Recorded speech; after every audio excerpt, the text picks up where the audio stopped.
होगी वो पार। अगर गौदान करी है, गौ सेवा करी है, तो वो गाय माता आएगी और बाकी पूंछ पकड़ के वो बैतरणी नदी पार होगी। वह नाव और वो ना चले। बैतरणी नदी पार कर सकते हो गाय माता की पूंछ पकड़ के। अगर गौदान करिए या गौ सेवा करिए तो, और ना करी सदा भैंस ने कोई सानी दी है तो भैंस तो मार ही ना है।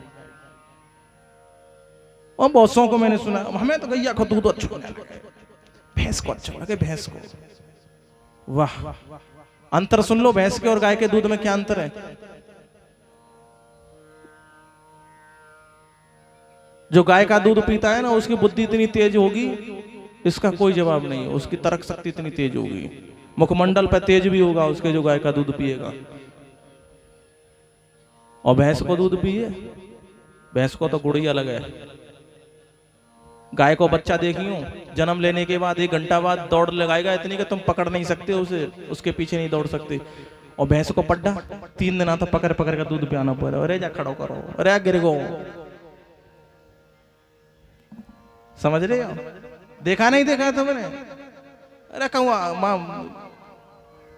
विदेश में नाव रहे सब तुम्हें पता है, फिर नाव हाँ करता ही नहीं, कहूँ जानबूझ के हाँ ना करता नहीं होता ना हो। तो भैंस को पड्डा है सो, वह महीना भर तक तो जी ना पता मैं तो कहूं पिएगा दूध फिर पड़ जाएगा। ऐसे ही गाय के दूध में और भैंस के दूध में अंतर है। मनुष्य पिएगा तो ऐसे ही करेगा, और गाय का दूध पिएगा तो फुर्ती रहेगी, चुस्ती रहेगी, तंदुरुस्ती रहेगी। स्वामी विवेकानंद जी महाराज से विदेश में पूछा किसी ने, बोले तुम्हारे यहाँ दूध किसका अच्छा है? तो उन्होंने कह दिया, बोले भैंस का। बोले तुम्हारे यहाँ तो भैंस को, तुम भैंस को बता रहे हो, गैया की सबरी तुम्हारे यहाँ सेवा पूजा, फिर गाय को ना है? बोले किसने कहा गाय का दूध है? गाय का दूध नहीं, गाय का तो अमृत है। उसे तो हम अमृत की श्रेणी में रखते हैं, दूध की श्रेणी में नहीं रखते हैं गाय को। ये कहा। जीवन में ध्यान रखना, गाय के अंदर वो शक्ति है कि जिन लोगों की आई साइड बहुत कमजोर हो गई हो, आंखों से कम दिखाई देता है, और गाय जब ही ब्यावे, जब ही बछड़ा देवे, और तभी वाको 2-3 दिन पहले कोई जो किलो होवे का वाकू खावे ना, तो गारंटी है बाकी आंखों की रोशनी तुरंत लौटे आवेगी। इतनी पावर होती, इतनी शक्ति होती है। का वो डेंगू है जावे, सुन लियो, प्लेट गिर जावे कर्री वारी, ज्यादा नहीं उसे 2 दिन वही किलो दे दियो, गारंटी है 50,000 रुपए से 2.5-3 लाख रुपए प्लेट पहुंच जाएंगे 2 बार के खवाए हुए में। बोल गौ माता की करके देख लियो, एग्जाम्पल इसको करना। उसको गाय माता का कीला खिला देना जिसकी प्लेट गिर जाती है। कछु पेबसी बोलो चाहे किलो बोलो, हम तो ब्रज भाषा में कोई बोलेंगे जो हम पे आते का है, हम पे कोई बदली तो जाए ना रही है। पेबसी पेपसी कछु हम तो किलो कह रहे हैं डायरेक्ट, ठीक है? इतनी शक्ति होती है, और लेकिन फिर भी हम क्या कर रहे हैं?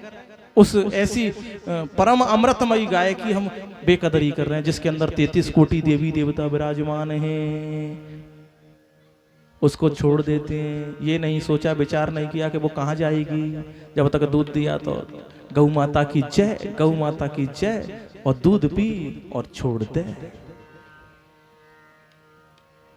गाय को छोड़कर तूने ये ना विचार किया, ये ना सोचा कि अब ये कहाँ जाएगी, और हस्र होगा तेरा जब क्या बंदे, बद्दुआ जब ये तुझको दे जाएगी, बद्दुआ जब ये तुझको दे जाएगी।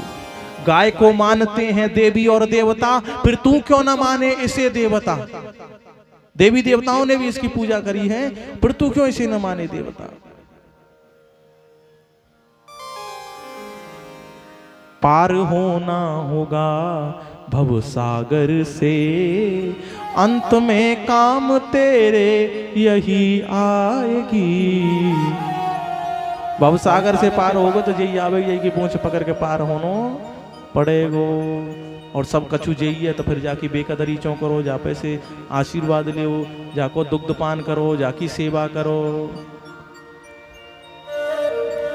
अच्छा, एक बार हम तुम्हारे क्षेत्र में जाए, इतकू जो गाँव है पल्लों को लाड़पुर तुरस, कौन सा गाँव है? तुरसैन में कथा कर रहे साहब, वहां के एक सज्जन बोले महाराज जी गैया आए कहाँ ते गई इतनी, खेतन ने बर्बाद कर रही है, आए कहाँ ते गई। मैंने कही भैया जो बरसात भई है गाँव में, जो बरस गई है बारिश में, पहले है जाती बरसात मेढ़की फेंड़की बरस जाती मछली फजी छोटी मोटी, मैं भैया ऐसे जो बरस गई है बरसात में। बड़े हंसे, मैंने की बात हंसबे की ना है, कहाँ ते आ गई हैं, छोड़ी है ना हमने, पी पी के छोड़ दी हैं, और न छोड़ेंगे तो कहाँ ते आ जाएंगे। इसलिए गाय माँ की सेवा करनी चाहिए, प्रत्येक घर में एक गाय तो होनी चाहिए, और नाय हती तो जगह नाय हती गाय माता रखने की, तो समय समय पे गाय माँ की सेवा करनी चाहिए।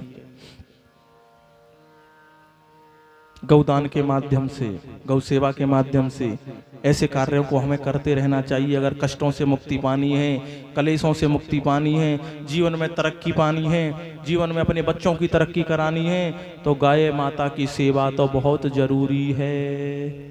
क्योंकि जब हमारे देवता ठाकुर जी महाराज ने करी है सेवा, तो हमें करनी चाहिए। कछु कर्म भी करने पड़ेंगे जैसे कि भगवान हमसे रीझ जाएं, और ये पता नहीं है कि हम जाने कौन सा ऐसा शुभ करें कर्म करें वही से हम पे प्रभु प्रसन्न हो जाएं। न जाने कौन से गुण पर दया निधि रीझ जाते हैं, न जाने हमारे कौन से गुण पर, हमारे कौन से कर्म पर भगवान रीझ जाएं और हम पे कृपा कर दें। इसलिए सेवा पूजा करते रहो। भगवान का नामकरण संस्कार गौशाला में भयो। वसुदेव वो नंद बाबा ने यशोदा मैया को आके बताई, बोले हमारे लाला को नामकरण संस्कार कर लो बेगो, तो बोले कौन करेगो, बोले गर्ग मुनि, बोले बहुत